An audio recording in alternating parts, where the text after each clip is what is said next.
So the first exercise in your back day could be pull-ups. Before doing pull-ups, it's very important to grip very well and to grip properly.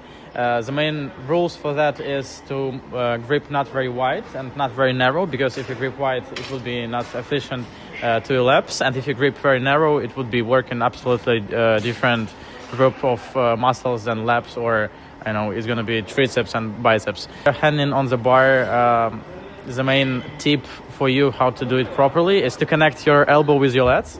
So it's gonna be looking like this.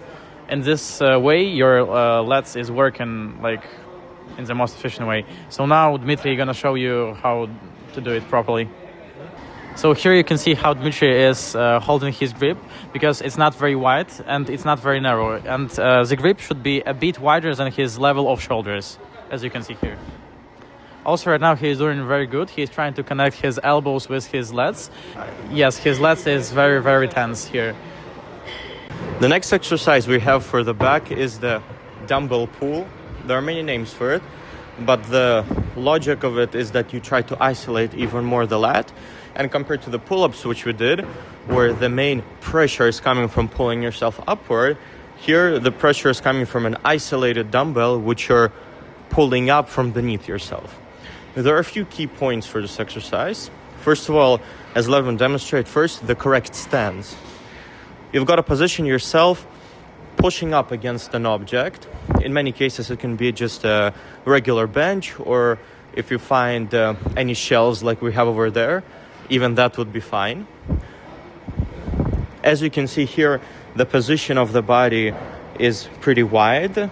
The back leg here is not standing firmly, but rather only on the toe.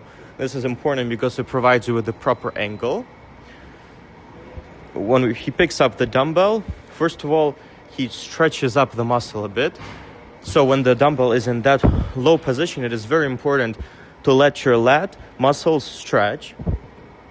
Then once you bring it up, you can see here the angle of the hand is 90 degrees. You don't need to go more than that. 90 is proper. But for every rep, important is to stretch those muscles, because that's what brings the growth and the hypertrophy to them. With this, a proper range of 8 to 12 reps, depending on what your goal is usually recommended. Usually you should do it one arm each, of course. One provides the stability and the other one does it. Usually I would recommend to start with your weaker arm, therefore you don't have outnumbered growth.